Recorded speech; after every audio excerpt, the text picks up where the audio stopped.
Coke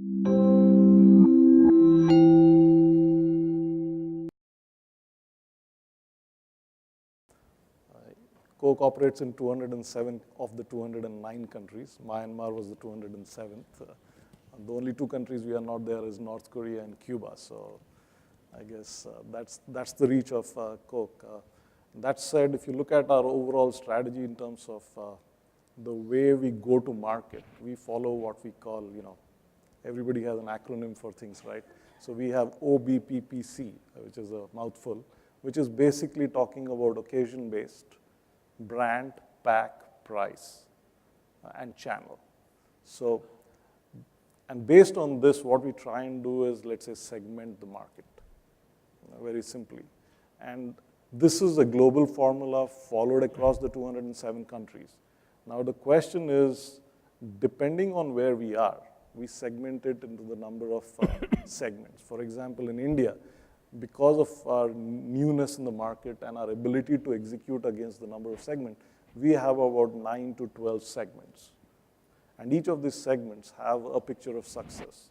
And when you say a picture of success, we are talking about what is the brand, what is the pack size, and at what price point, and what portfolio that needs to be present in that particular segment. So be it, let's say, a convenience store, you would probably go for a single serve, pack, maybe 2 or 3 brands. And then if you go to, let's say, a grocery in a residential area, you would have a slightly bigger size at a different pack. And then if you go to the emerging modern trade and things like that, you would have the bigger pack sizes, et cetera. So based on this, you really segment the market, and what we do is design a picture of success. Now, if you look at, compare it to Brazil, they have about 60 to 70 segments. Because they have been in the beverage industry for a long time, the per capita consumptions there are closer to 100. So they have developed that to an extent on which they are able to execute, given the technology, et cetera, at that level of sophistication.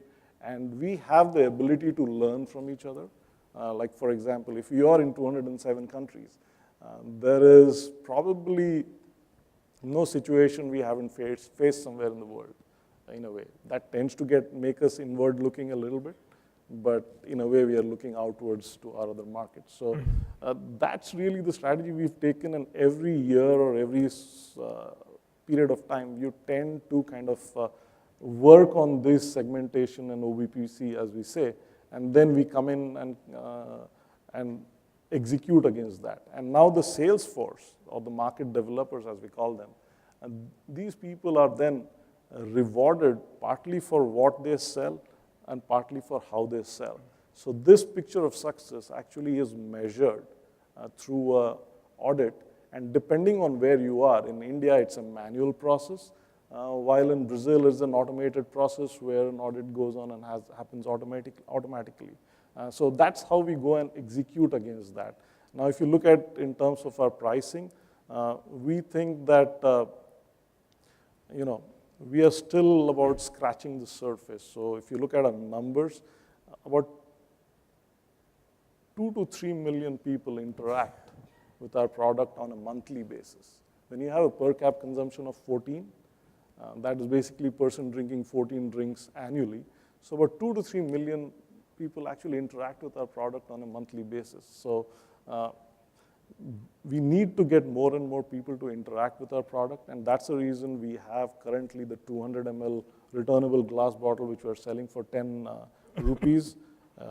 In terms of profit, it's not the most profitable pack, but at least it brings in people into the category. And then you go in, this is a little bit explaining our brand pack pricing strategy. Then you go into the next step. You have an on-the-go pack, which is about 600 ml right now. And we are looking at a 400 ml pack because we think that's a better pack in the range of a 20 to 30 rupees kind of a pricing, which for the convenience of on-the-go, you think you can get in there. Then you go in and say, what should the take-home pack be? There's a 1.25 liter, which we sell anywhere between 55 to 65, 70 rupees. Now, 1.25, we thought over the years was a large pack size, so this year we are experimenting with a 750 ml pack, wherein a family size of 3 or 4 could probably take in a couple of drinks because not everybody likes one particular flavor or brand. So you could have 2 or 3 in the portfolio going home, and then it becomes an entry pack at home. So what you're seeing here is really what we are trying to do is get in more and people to interact with our product with a 200 ml at 10, a 750 ml to try and take it home, and then open up more windows into the occasions that people consume beverage. And this is, again, very simply put, what we are trying to do. Some of them will work, others will not, we know for sure, but we'll continuously evolve. And if you look at that, and if you look at, let's say, Mexico, where the consumption is 750, we have brand Coke, Coca-Cola, the red Coca-Cola, available in about 54 different sizes at 54 different price points. So that's the level of involvement or evolution that can happen. Obviously, it all takes its own time.